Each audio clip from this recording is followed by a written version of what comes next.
ప్రభునేసుక్రీస్తు నామం పేరిట మీకందరికీ శుభాభివందనాలు తెలియపరుస్తున్నాను. మీరందరూ బాగున్నారు కదండి. మీరందరూ కూడా ఆత్మలో వర్ధిల్లాలని, జ్ఞానంలో వర్ధిల్లాలని, మనుషుల దయలో, దేవుని దయలో వర్ధిల్లాలని నేను మనసారా కోరుకుంటున్నాను. ప్రతిరోజు మీకు ఇస్తున్నటువంటి వాగ్దానాల ద్వారా మీరు ఎంతగానో బలాన్ని పొందుతున్నారని, దేవుని వాగ్దానాలు మీ జీవితంలో నెరవేర్చబడుతున్నాయని నమ్ముతూ ఈరోజున వాగ్దానాన్ని మనం ధ్యానం చేద్దాం. జకర్యా గ్రంథము 8వ అధ్యాయము 13వ వచనాన్ని చదువుకుందాం. నేను మిమ్మల్ని రక్షింతును, భయపడక ధైర్యం తెచ్చుకొనుడి. ప్రభువైనటువంటి దేవుడు సర్వశక్తుడు, సకల చరాచర సృష్టిని తన నోటి మాట ద్వారా కలుగు చేసినటువంటి సృష్టికర్త, స్వయంభవుడు, ఆది పరాశక్తి అయినటువంటి యేసుక్రీస్తు చెప్తున్నటువంటి మాట, మీరు భయపడద్దు, నేను నిన్ను రక్షించేటువంటి వాడిని, నేను నిన్ను రక్షింతును దేవుడు వాగ్దానం చేస్తున్నాడు. భూత వర్తమాన భవిష్యత్ కాలాల్లో కూడా దేవుడు మనం రక్షించేటువంటి దేవుడు. నిజంగా ఆయన పేరే రక్షకుడు. యేసు అన్న మాటకు రక్షకుడు అర్థం, క్రీస్తు అన్న మాటకు అభిషక్తుని అర్థం. మనం చాలాసార్లు వింటున్నాం. దేవుడు ప్రతి పరిస్థితి నుంచి నేను రక్షించగలడు. నీ జీవితంలో వస్తున్నటువంటి భయంకరమైన సమస్యల నుంచి పరిష్కారం ఇచ్చి నేను రక్షించగలడు. పాపం నుంచి ఆయన రక్షించగలడు. పాపపు యొక్క తీర్పు అయినటువంటి మరణం, నిత్య నరకాగ్ని గుండం నుంచి ప్రభు తప్పించడానికి ఈ లోకానికి వచ్చాడు. ఆయన శిక్షించడానికి ఈ లోకానికి రాలేదు, రక్షించడానికి యేసుక్రీస్తు ప్రభువారు ఈ లోకానికి అనుభవించారు. ఒకవేళ దురాత్మశలతో పీడించబడుతున్న వ్యక్తి అయితే, రాత్రులు నిద్ర పట్టక డిప్రెషన్లో ఉన్నటువంటి వ్యక్తి అయితే, చింతలో యాంగ్జైటీలో ఉన్నటువంటి వ్యక్తి అయితే, ప్రభు దాని నుంచి నేను రక్షిస్తాడు. రక్షింప నేరకుడినట్లు యెహోవా హస్తము కొరచ కాలేదు, విన నేరకుడినట్లు ఆయన చెవులు మందం కాలేదని మనం దేవుని వాక్యంలో చాలా స్పష్టంగా చదువుతాం. జకర్యా ద్వారా దేవుడు అందరికీ ఇస్తున్న వాగ్దానం, ఓ ఇశ్రాయేలు ప్రజలారా, దేవుని ఆత్మచేత నింపబడిన ప్రజలారా, మీరు భయపడద్దు, మిమ్మల్ని రక్షించడానికి ప్రభు దిగి వచ్చుచున్నాడు. నీ జీవితంలో కూడా రక్షించడానికి, నీ జీవితంలో నిన్ను కాపాడడానికి, ఏ యొక్క అపాయము, ఏ విధమైనటువంటి మాంత్రిక శక్తులు, ఏ విధమైనటువంటి చీకటి శక్తులు నీ వైపు రాకుండా, నిన్ను అంటుకొనకుండా, ఏ శత్రువు నీకు ఏ హాని చేయకుండా దేవుడు రక్షించేటువంటి దేవుడు. నిజంగా ఆయన ఎందుకు భయభక్తులు గల వారి చుట్టూనట తన దూతను కావలి నుంచి దేవుడు కాపాడుతాడట, రక్షిస్తాడని దేవుని లేఖలు సెలవిస్తున్నాయి. నిజంగా దేవుడు మనం రక్షించేటువంటి దేవుడు. ఇంతవరకు మనం సజీవ లెక్కలో ఉన్నామంటే ఆయన రక్షణ మనం పొందుకుంటున్నాం. నేను ఇందాక చెప్పాను, భూత వర్తమాన భవిష్యత్ కాలంలో ప్రభువును రక్షించేటువంటి దేవుడు. ఒకప్పుడు మన పాపపు బంధకాల్లో ఉన్నప్పుడు దేవుడు మనం రక్షించి తన రక్తము చేత కడిగి ఈ రోజున క్రీస్తు అనే బండ మీద ప్రభువుని మనం నిలబెట్టాడు. అంత మాత్రమే కాదు, ప్రతి దినము కూడా పాపానుకున్న శక్తి నుంచి ప్రభు మనం విడుదల చేస్తూ రక్షిస్తున్నాడు. మూడవదిగా, భవిష్యత్తులో కూడా పాపానికి వచ్చేటువంటి జీతం మరణం, రెండవ మరణం, నిత్య నరకాగ్ని గుండం నుంచి రక్షించడానికి ఆయన సముద్రం అని చెప్పడానికి ఇష్టపడుతున్నాను. నీ జీవితంలో ఎటువంటి సమస్య ఉన్నప్పటికీ ప్రభు పరిష్కారం ఇవ్వగలడు. ఈ రోజున నీవేదో పని కోసం వెళ్తా ఉన్నావు, దేవుడిని రక్షించి నీ పనిను ఆయన సఫల్యం చేయగలిగినటువంటి దేవుడు. ఆయన నీ జీవితంలో గొప్ప అద్భుతాన్ని జరిగించగలిగినటువంటి దేవుడు. షడ్రక్, మేషక్, అబేద్నెగో అనేటువంటి ముగ్గురు యవనస్తులండి, రోషం కలిగినటువంటి దేవుని ప్రజలు, విశ్వాసంతో స్థిరత్వమైనటువంటి మనసుతో నింపినటువంటి వారు. నిజంగా రాజాజ్ఞకు కూడా భయపడలేదు. చావనైనా చేస్తాం కానీ దేవునికి విరోధంగా మేము పాపం చేయం, చావనైనా చేస్తాం కానీ ఆ ప్రతిమకు నమస్కారం చేయమని నిలబడినప్పుడు నిజంగా వారిని తీసుకెళ్ళి ఆ యొక్క అగ్నిగుండంలో వేసినప్పుడు దేవుడు 4వ వ్యక్తిగా వారిని రక్షించాడు.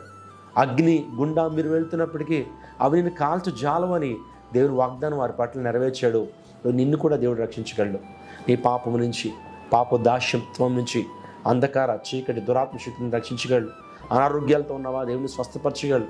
క్రైస్ట్ టెంపుల్కి ఒకసారి మీరు రండి, అనేక మంది గొప్ప రక్షణను పొందుకుంటున్నారు, అనేక మంది గొప్ప స్వస్థను పొందుకుంటున్నారు.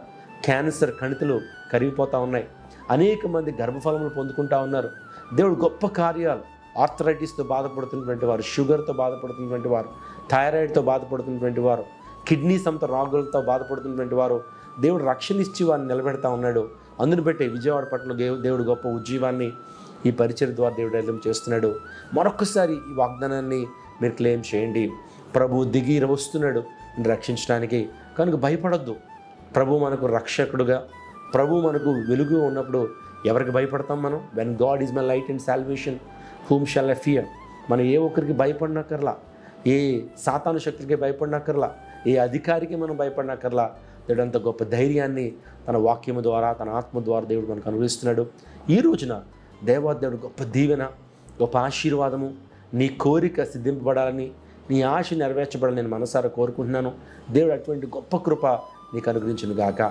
తలలు వంచండి, ప్రార్థన చేసుకుందాం. సకల ఆశీర్వాదములకు కారణభూతులైన మా ప్రభువా, ఈ యొక్క ఉదయకాల సమయంలో మీరు మాకు అనుగ్రహించిన వాగ్దానాన్ని బట్టి నీకు స్తోత్రాలు. రక్షిస్తానని వాగ్దానం చేస్తున్నారు కనుక మీరు భయపడొద్దు. మా జీవితాల్లో మేము భయం గుప్పిట్లో ఉన్నామయ్యా. ఏదో అంశానికి భయపడుతున్నాం, కానీ నీ వాక్యం చేత మమ్మల్ని ధైర్యపరుస్తున్న కొందనాలు. ఈ రోజంతా నీ ప్రియుల పట్ల ఈ వాగ్దానం నెరవేర్చండి. ఏ దుష్ట శక్తి, ఏ చీకటి శక్తి, ఏ అంధకార శక్తి నీ ప్రజల దగ్గరికి రాకుండా ప్రభువా నీ కాపుదల భద్రత అనుగ్రహించండి. ఏ దుష్టుడు వారిని తాకకుండా, ఏ పాపపు శక్తి వారిని తాకకుండా మీరు కృప చూపించండి తండ్రి. గొప్ప రక్షణ అనుగ్రహించండి. ఎవరైతే ఇంకా రక్షణ లేకుండా ఉన్నారో నాయన, ఇంకెవరైతే పాపక్షమాపణ లేకుండా ఉన్నారో, రక్షణ అంటే వస్త్రాన్ని కలిగి లేకుండా ఉన్నారో, ఈరోజే ఇప్పుడే వారికి ఆ రక్షణ వస్త్రాన్ని ధరింపచేయమని వేడుకుంటున్నాను. ఈ మహిమతో నింపండి, వారికి మంచి చేయండి, అద్భుతాలు వారి జీవితంలో జరిగించండి. ఎక్కడికి వెళుతున్నా నీ కృపా కాపుతల భద్రత దీవెన అనుగ్రహించండి. నీ మహిమతో నేను ఈ యొక్క వీడియోని చూస్తున్న ప్రతి బిడ్డను మీరు దీవించి ఆశీర్వదించమని వేడుకుంటూ యేసు నామం పేరిట అడిగి వేడుకుంటున్నాము తండ్రి, ఆమేన్. అందరికీ శుభవార్త. ప్రతి ఆదివారం 10,000 మంది ఒక చోట చేరి దేవుణ్ణి ఆరాధిస్తున్న జీవం గల దేవుని సంఘం. స్వస్థత, విడుదల, అభిషేకం పొందాలనుకుంటున్నారా? దురాత్మ శక్తుల నుంచి విడుదల కావాలా? ఆర్థిక ఇబ్బందుల నుంచి విడుదల కావాలా? సంతానలేమితో బాధపడుతున్నారా? కుటుంబ సంక్షేమం కొరకు ప్రత్యేక ప్రార్థనలు కోరుకుంటున్నారా? శాంతి లేక ఆత్మహత్య చేసుకోవాలనుకుంటున్నారా? నిజమైన ఖచ్చితమైన వాక్యం చేత బలపడాలని ఆశిస్తున్నట్టయితే రండి. క్రైస్ట్ టెంపుల్ మీ కొరకే. ప్రతి ఆదివారం 4 ఆరాధనలు జరుగుతున్నాయి. మొదటి ఆరాధన ఉదయం 6 గంటలకు, రెండవ ఆరాధన ఉదయం 8 గంటలకు, మూడవ ఆరాధన ఉదయం 10 గంటలకు, నాల్గవ ఆరాధన సాయంత్రం 6:30 జరుగును. స్థలం Christ temple, Mary Stella indoor stadium, Pantakaluva road, NTR circle, Vijayawada. ముఖ్య ప్రసంగికులు ప్రపంచ వ్యాప్తంగా వాక్యమునందించి కోట్లాది మందికి దీవెనకరముగా ఉన్న మన దైవజనులు రెవరెండ్ డాక్టర్ పాల్ ఇమాన్యుయల్ గారు మరియు నిస్సీ పాల్ గారు శక్తివంతమైన సందేశాలను అందించి ప్రతి ఒక్కరి కొరకు ప్రత్యేక ప్రార్థనలు చేయుదురు. హృదయాలను హత్తుకునే అద్భుతమైన స్తుతి ఆరాధన సాక్ష్యాలు, ప్రతి విశ్వాసిపై ప్రత్యేక శ్రద్ధ, గృహ దర్శనాలు, ఇంకా మరెన్నో. ప్రతి ఆరాధనలో 1000 మంది ప్రజలు పాల్గొంటూ ఆత్మీయముగా బలపడుచున్నారు. పాటలు, ఆరాధన, వర్తమానముల ద్వారా దేవుని ఆత్మీయ కార్యములు అనేకులు పొందుకుంటున్నారు. విజయవాడ చుట్టుపక్కల ప్రాంతాల నుంచే కాక 100 కిలోమీటర్ల దూరం నుంచి ప్రజలు వచ్చి ఆత్మీయ మేలులు పొందుచున్నారు. ప్రతి ఆదివారం హోలీ కమ్యూనియన్ సర్వీస్. దూర ప్రాంతము నుండి వచ్చు వారికి ప్రేమ విందు కలదు. కుటుంబాలతో రండి. దేవుడిచ్చే గొప్ప రక్షణ, స్వస్థత, అభిషేకాన్ని పొందుకొనండి. రండి, మీ దుఃఖము నాట్యముగా మార్చబడును. మరిన్ని వివరాలకు సంప్రదించండి 88 6276 777.